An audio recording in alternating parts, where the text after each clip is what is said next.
Hello student, हमारे इसके पहले के वीडियो में हमने देखा कि हम NMR spectra of compound explain करते थे। मतलब एग्जाम में आपको क्वेश्चन आ सकता है कि explain the NMR spectra of following compound. Compound का नाम दिया रहेगा, आपको उसका एनएमआर स्पेक्ट्रा निकालना है। वो कैसे निकालना है हम डिस्कस कर चुके हैं। स्पेक्ट्रा इन लो रिजोल्यूशन है, हाई रिजोल्यूशन। अब आते हैं हम नए टाइप के प्रॉब्लम के ऊपर जो आपको एग्जाम में आ सकता है, जिसमें क्या होता है कि उस प्रॉब्लम में आपको कंपाउंड के स्ट्रक्चर को निकालना होता है और स्ट्रक्चर कैसा होगा इसके बारे में इंफॉर्मेशन हमें प्रॉब्लम में दी गई रहती है और from that information we have to assign the structure of compound. Okay, तो वो कैसा होगा, किस टाइप से होगा। अब पहले प्रॉब्लम से हम स्टार्ट करेंगे। 3 से 4 प्रॉब्लम हम यहाँ पे लेने वाले हैं और उसके अलावा अगर आपके पास बुक्स में कुछ प्रॉब्लम्स होते हैं जो आपको नहीं समझते हैं तो आप मुझे हमारे ग्रुप में डिस्कस वो हम कर सकते हैं। ठीक है, तो मैं कुछ प्रॉब्लम लेने वाला हूँ। हम पहले प्रॉब्लम से स्टार्ट करेंगे। तो सबसे पहला problem, compound having molecular formula. Compound का जो मॉलिक्यूलर फार्मूला है वो है C2H4Br। C2H4Br gives 2 NMR signal. अब ये जो कंपाउंड है ये कितने NMR सिग्नल देता है? 2 NMR सिग्नल देता है। तो पहला सिग्नल कौन सा है? उसका पहला सिग्नल है डबलेट, मतलब एक सिग्नल उसका डबलेट देता है। जो डबलेट हमें मिला है वो कहाँ पे है? 2.5 डेल्टा वैल्यू के ऊपर है। कहाँ पे है? 2.5 डेल्टा वैल्यू के ऊपर है। और उसके पास कितने हाइड्रोजन है? 3 हाइड्रोजन है। ये बात को आप समझ लो कि जो सिग्नल हमें मिल रहा है वो डबलेट है, मतलब उसका स्प्लिटिंग डबलेट में हो रहा है। ठीक है, और उसकी डेल्टा वैल्यू कितनी है? उसकी डेल्टा वैल्यू है 2.5, मतलब 0 से स्टार्ट होकर वो कहाँ पे सिग्नल देगा? वो 2.5 पे देगा। और उसके खुद के पास कितने हाइड्रोजन है? 3 हाइड्रोजन है। ठीक है, अब जब भी किसी के पास जनरली 3 हाइड्रोजन है और सिग्नल 2 से 1 से लेके 3 के रेंज में है तो वो क्या होना चाहिए? वो CH3 होना चाहिए। वो क्या होना चाहिए? CH3, क्योंकि 3 हाइड्रोजन जनरली किसके पास हो गए? CH3 के पास होते हैं। और सिग्नल अगर हमें 1.5 से 3 डेल्टा वैल्यू तक मिलता है तो वो सिग्नल किसका रहेगा? CH3 का। तो यहाँ पे ये इंपॉर्टेंट है कि 3 हाइड्रोजन उसके पास है, मतलब वो क्या होगा? CH3 होगा। अब आप बोलोगे कि ये सिग्नल CH2 है क्या, तो हमें कैसे डिसाइड करना है कि इसके पास 3 हाइड्रोजन है इसलिए उसका सिग्नल क्या होने वाला है? CH3 होने की पॉसिबिलिटी है। ये पॉसिबिलिटी है, हमने कंफर्मली बोला है कि यहाँ पे नहीं, यहाँ पे पॉसिबिलिटी है कि 3 हाइड्रोजन है, मतलब उसका जो ये जो सिग्नल मिल रहा है हमें किसके लिए मिल रहा है? CH3 के लिए हो सकता है। अब देखो ये CH3 का सिग्नल अगर हम इमेजिन करते हैं कि ये CH3 है तो ये CH3 का सिग्नल स्प्लिट हुआ है डबलेट में, मतलब CH3 का सिग्नल स्प्लिट हुआ है डबलेट में। इसका मतलब क्या हुआ कि CH3 के बाजू में, CH3 के एडजेसेंट में कौन होना चाहिए? CH होना चाहिए, क्योंकि जितने हाइड्रोजन एडजेसेंट में होते हैं उसके ऊपर ही उस ग्रुप का स्प्लिटिंग डिपेंड होता है। अब ये CH3 का स्प्लिटिंग डबलेट में हुआ है, मतलब उसके बाजू में कौन प्रेजेंट है? CH प्रेजेंट है। CH प्रेजेंट है तभी उसका जो स्प्लिटिंग हुआ है वो क्या में हुआ है? डबलेट में हुआ है। यहाँ पे Br2 है, शायद यहाँ पे Br2 है। ओके, तो ये CH3 का जो स्प्लिटिंग हुआ है वो डबलेट में हुआ है। ठीक है, इमेजिन करो कि ये CH3 है और बिकॉज ऑफ डबलेट उसके बाजू में कौन हो सकता है? CH हो सकता है। और हमारा दूसरा सिग्नल देखो, क्वार्टेट। दूसरा सिग्नल है हमारा क्वार्टेट, मतलब जो सिग्नल मिला है हमें वो कौन सा है? क्वार्टेट मिला है। वो कहाँ पे मिला है? 5.85 डेल्टा वैल्यू के ऊपर मिला है, मतलब इसकी ये पहले सिग्नल के बाद में हमें दूसरा सिग्नल मिला है एट हायर डेल्टा वैल्यू। और उसके पास कितने हाइड्रोजन है? 1 हाइड्रोजन है। उसके पास कितने हाइड्रोजन है? 1 हाइड्रोजन। अब एक जो हाइड्रोजन है वो किसी के भी पास हो सकता है, इट मे बी OH के पास भी हो सकता है, किसी भी पास भी हो सकता है। तो उसके लिए हमें क्या करना पड़ेगा? हमारे कंपाउंड के स्ट्रक्चर को देखना पड़ेगा। हमारे स्ट्रक्चर में क्या है? 2 कार्बन है, 4 हाइड्रोजन है और 2 Br है। मतलब यहाँ पे कोई भी अदर एलिमेंट नहीं है जिसके पास हाइड्रोजन हो सकता है। तो Br के पास तो कभी हाइड्रोजन रहता नहीं है, पॉसिबल ही नहीं। तो Br के पास हाइड्रोजन रहने वाला है नहीं। अगर ऑक्सीजन होता है या फिर नाइट्रोजन होता है तो हम बोल सकते हैं उसके पास क्या होता है? OH NH करके हाइड्रोजन होता है, लेकिन Br है तो उसके पास कोई हाइड्रोजन रहने वाला नहीं। और ये जो डेल्टा सिग्नल हमें 5.85 का मिला है उसका स्प्लिटिंग क्या में हुआ है? क्वार्टेट में हुआ है।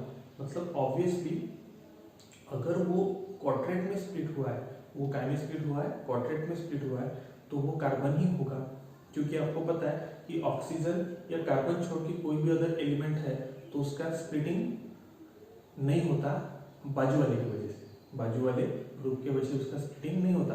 तो यहाँ पे क्या होता, अगर वो कार्बन के अलावा कोई भी दूसरा होता तो उसका जो सिग्नल होता है वो सिंगलेट होता है, लेकिन इसका क्वाड्रेट है, इसका स्प्लिटिंग हुआ है। तो जब भी हमें सिंगलेट के ऊपर दिखता है, हमें जब भी क्या दिखता है, सिंगलेट के ऊपर दिखता है, तो वो हमेशा कार्बन का ही सिग्नल रहेगा, वो हमेशा क्या का सिग्नल रहेगा, कार्बन का। ये डबलेट है तो ये कार्बन का ही रहेगा, ये क्वाड्रेट है तो ये कार्बन का ही रहेगा, ठीक है। तो मतलब हमारे पास ऐसे दो कार्बन है जिसके एक के पास 3 हाइड्रोजन है और एक के पास 1 हाइड्रोजन है। अब 1 हाइड्रोजन और इसका स्प्लिटिंग हुआ है क्वाड्रेट में, इसका स्प्लिटिंग हुआ है क्वाड्रेट में, मतलब ऑब्वियसली इसके बाजू में जो कार्बन होगा उसके ऊपर कितने हाइड्रोजन होंगे, 3 हाइड्रोजन होंगे।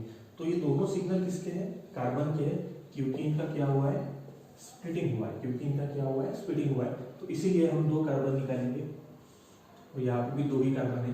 तो एक कार्बन उसमें से हम बोलेंगे कि एक CH3 है और दूसरा 1 हाइड्रोजन है तो वो CH है, और ये एक दूसरे से अटैच है, इसीलिए CH3 का स्प्लिटिंग काय में हुआ है, बिकॉज ऑफ CH डबलेट में हुआ है, और CH का स्प्लिटिंग काय में हुआ है, क्वाड्रेट में हुआ है, बिकॉज ऑफ CH3।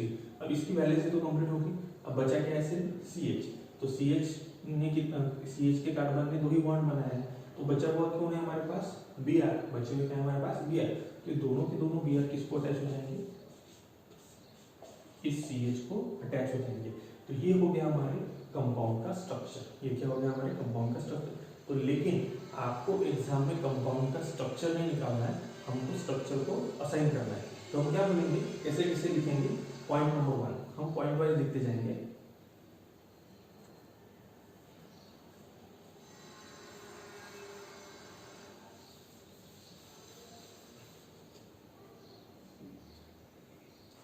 हम पॉइंट वाइज लिखते जाएंगे।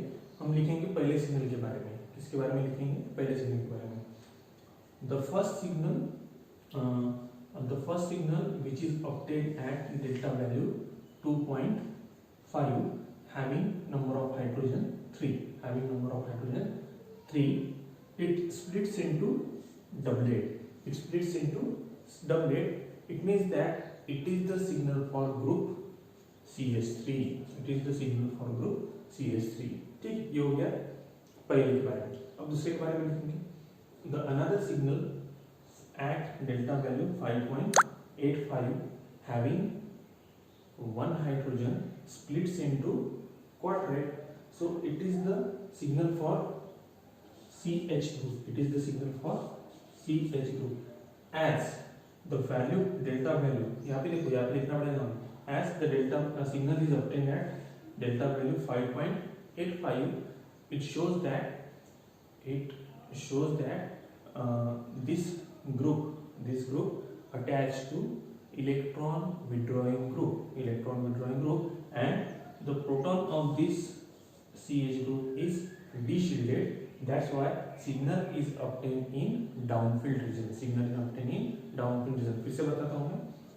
The second signal obtained at delta value 5.85 having 1 hydrogen splits into quadrat means it is the signal for CH. As the signal is obtained at higher delta value, which means that this CH group attached to electron withdrawing group, and in this compound electron withdrawing group is Br. That's why CH is attached with 2 electron withdrawing group. Hence the structure of compound is CH3- CHBr,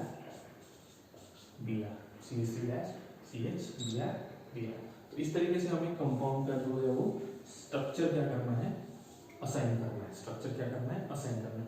अब इस problem में सबसे important चीज जो अपने को याद रखनी है वो ये है, अगर हमारा स्प्लिटिंग सिंगलेट के ऊपर है, किसके ऊपर है, सिंगलेट के ऊपर है, मतलब वो सिग्नल किसके लिए मिल रहा है, हमें कार्बन के लिए मिल रहा है, ये आपको याद रखना पड़ेगा, याद रखना पड़ेगा, ठीक है। उसके अलावा हमें ये डेल्टा वैल्यूज को देखना है कि डेल्टा वैल्यू अगर हायर है, जिसकी डेल्टा वैल्यू हायर है वो किसको अटैच रहेगा, इलेक्ट्रॉन विड्रॉइंग ग्रुप को अटैच रहेगा। तो उस कंपाउंड के अंदर जो भी इलेक्ट्रॉन विड्रॉइंग ग्रुप हमें दिखेगा वो हमारे उस ग्रुप को अटैच रहेगा जिसकी डेल्टा वैल्यू जो है वो क्या है, हायर है। और उसके अलावा हमें देखना है कि उसके पास कितने हाइड्रोजन है, उस ग्रुप के पास कितने हाइड्रोजन है। यहाँ पे 3 हाइड्रोजन है, यहाँ पे 1 हाइड्रोजन है। और स्प्लिटिंग के हिसाब से हमें अरेंज करना पड़ेगा। अगर ऐसा होता, इमेजिन करो इस कंपाउंड का स्ट्रक्चर अगर आप ऐसे निकालते हो तो क्या पॉसिबल स्ट्रक्चर है कि नहीं। पहले तो यहाँ पे हम हाइड्रोजन ही देखेंगे कि कितने कितने हाइड्रोजन गिवन है। और कोई अगर प्रॉब्लम आता है तो मैं आगे डिस्कस करूंगा, क्योंकि ये मैच नहीं हो रहा है जो मुझे बताना है यहाँ पे एक्जैक्टली। तो इस तरीके से हमें प्रॉब्लम को सॉल्व करना है। तो मैं नेक्स्ट प्रॉब्लम भी यहाँ पे लेता हूँ।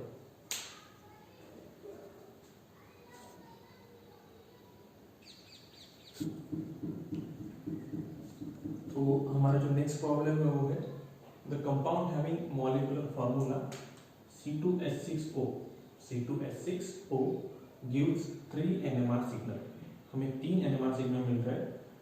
पहला सिग्नल है ट्रिपलेट और डेल्टा वैल्यू उसकी 2.5 है। उसके पास 3 हाइड्रोजन है, ट्रिपलेट है और 3 हाइड्रोजन है।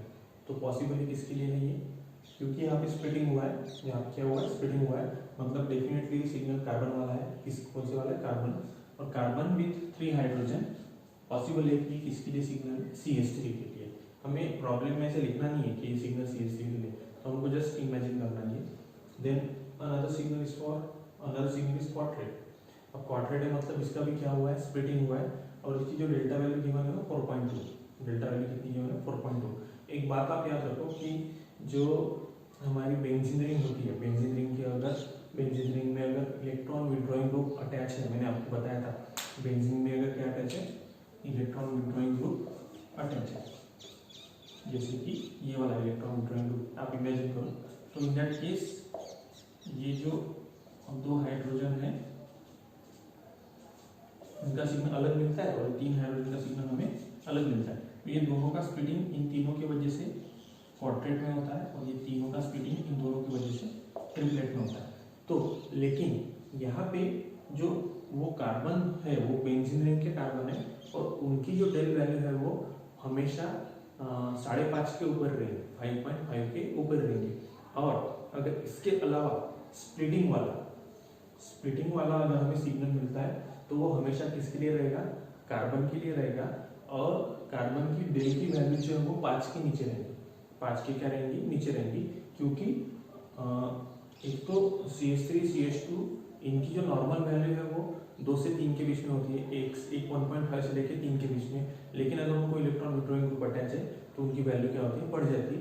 लेकिन वो 5 के ऊपर नहीं जाती, वो 5 के ऊपर नहीं जाने वाली है। दैट्स व्हाई अगर 5 के ऊपर जाती है तो वो बेंजीन रिंग से रिलेटेड है, अदरवाइज बेंजीन रिंग से रिलेटेड हमें सिग्नल मिलने वाला नहीं है। तो स्प्लिटिंग है और डेल्टा वैल्यू हायर है, स्प्लिटिंग है और डेल्टा वैल्यू हायर है।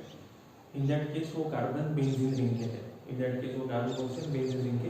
लेकिन स्प्लिटिंग है और डेल्टा वैल्यू 5 के नीचे है तो वो सिग्नल हमारे सिंपल कार्बन के लिए ऐसे आपको कंसिडर करना पड़ेगा। थोड़ा सा मैं आपको एक शॉर्टकट वे बता रहा हूँ कि आपको किस तरीके से वो आप फाइंड आउट कर सकते हैं। तो यहाँ पे हमको ट्रिपलेट मिला है, ट्रिपलेट है मतलब स्प्लिटिंग है तो वो सिग्नल किसके लिए है, कार्बन के लिए है, सिंपल कार्बन के लिए है। और उसके पास कितने हाइड्रोजन है, 3 हाइड्रोजन, तो वो किसके लिए हो सकता है, CH3 के लिए हो सकता है। अगेन दूसरा सिग्नल है वो स्प्लिटिंग वाला ही है, मतलब वो कार्बन के लिए है और उसके पास कितने हाइड्रोजन है, 2 हाइड्रोजन, ठीक है। तो यहाँ पे देखो कार्बन का सिग्नल होके भी उसकी डेल्टा वैल्यू बहुत ज़्यादा है, 4.2 है। मतलब ये CH2 को कुछ तो भी ग्रुप अटैच होगा, इसीलिए वो CH2 की जो वैल्यू है वो हमें ज़्यादा डेल्टा वैल्यू पर मिली। अब ये CH3 ट्रिपलेट में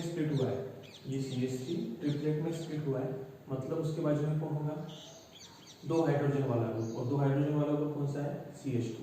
और ये CH2 क्वाड्रेट में स्प्लिट हुआ है तो उसके बाजू में कौन होना चाहिए, 3 हाइड्रोजन वाला ग्रुप, मतलब CH3 होना चाहिए। मतलब ये दोनों एक दूसरे से क्या है, जुड़े हैं, तभी ये ट्रिपलेट देगा और ये क्या देगा, क्वाड्रेट देगा। तो हमें C2H5 तो मिल गया, C2H5 तो मिल गया। अब क्या बचा है, C2 मिला, H5 मिला, एक O बचा है कि हाइड्रोजन बचा है, ठीक है। तो तीसरा जो सिग्नल है हमारा वो है सिंगलेट, सिंगलेट मिला है हमें और डेल्टा वैल्यू 5.9, डेल्टा वैल्यू 5.9। तो जब ये डेल्टा वैल्यू 5.9 है मतलब यहाँ पे कोई कार्बन, यहाँ पे कोई कार्बन नहीं है, यहाँ पे क्या नहीं है, कोई कार्बन नहीं है। अगर वो कार्बन होता तो वो कौन सा कार्बन होता, रिंग वाला कार्बन होता।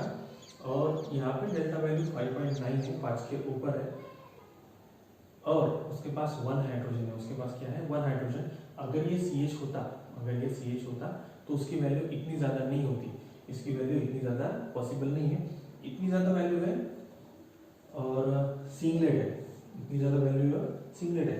सिंगलेट है मतलब वो उसका स्प्लिटिंग नहीं हुआ है, सिंगलेट है मतलब उसका क्या नहीं हुआ है, स्प्लिटिंग नहीं हुआ है। और स्प्लिटिंग किसका नहीं होता, electron withdrawing atom, electron withdrawing atom के ऊपर अगर हाइड्रोजन प्रेजेंट है तो उसका स्प्लिटिंग नहीं होता।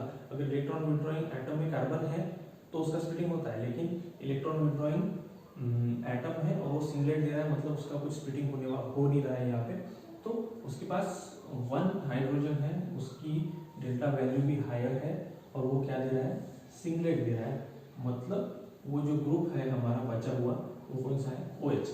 तो ये सिग्नल किसके लिए हो सकता है, OH के लिए हो सकता है। किसके लिए हो सकता है, OH के लिए। अब क्या हो जाएगा हमारा स्ट्रक्चर, CH3 को अटैच CH2 और CH2 के पास एक बॉन्ड बचा है तो OH, ठीक है। तो अब ये आ गया ट्रिपलेट, ये आ गया क्वाड्रेट। अब इसका स्प्लिटिंग इसकी वजह से नहीं होगा और इसका स्प्लिटिंग इसकी वजह से नहीं होगा, ये आपको मैं बता चुका हूँ इसके पहले हमारी जो वीडियो हो चुकी है उसमें, इसीलिए इसका सिग्नल जो है वो सिंगलेट आता है। अब हमारा जो स्ट्रक्चर हो गया वो क्या हो गया, CH3 CH2 OH हो गया। अब हमको इसके बारे में लिखना है, तो क्या लिखेंगे हम, the signal 1, first signal is obtained at delta value 2.5 and it is splits into triplet, it splits into triplet. So it is the signal for group CH3, it is the signal for group CH3। अब हम लिखेंगे क्योंकि हमारा structure हमने rough में confirm कर लिया है, तो हम लिखेंगे it is the signal for group CH3।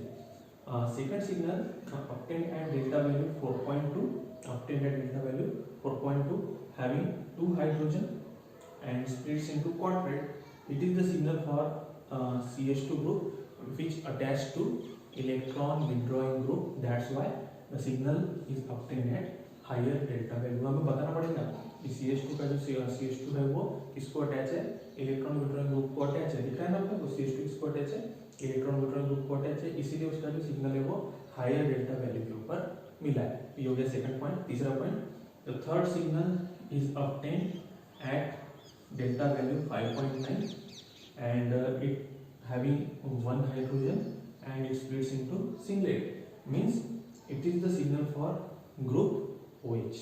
The signal which obtained at higher delta value or in downfield region, that signal is for OH group and the structure of compound is, उसके बाद हम क्या निकालेंगे, the structure of compound that is CH3 CH2 OH। तो इस तरीके से हमको तीनों पॉइंट लिख के और उसके बाद फाइनल में स्ट्रक्चर वहाँ पे निकालना पड़ेगा। तो ऐसी बहुत सारे प्रॉब्लम हमारे बुक्स में और प्रॉब्लम हम लेने वाले हैं। कल हम इसके अलावा मैं 2-3 नए प्रॉब्लम लेके आऊँगा, थोड़े से इससे क्रिटिकल प्रॉब्लम लूँगा, 2 या 3 ही लूँगा। तो वो 2-3 प्रॉब्लम होने के बाद आपको नए प्रॉब्लम्स की प्रैक्टिस हमारे जो क्वेश्चन पेपर से पुराने उसमें से निकाल के आपको करनी। अगर वो प्रॉब्लम्स आपको नहीं आते तो आप वो प्रॉब्लम के फोटोज लेके मुझे डालो, फिर हमारे ग्रुप में डालो, तो मैं उस प्रॉब्लम को यहाँ पे आपके लिए दूंगा, ठीक है, ओके।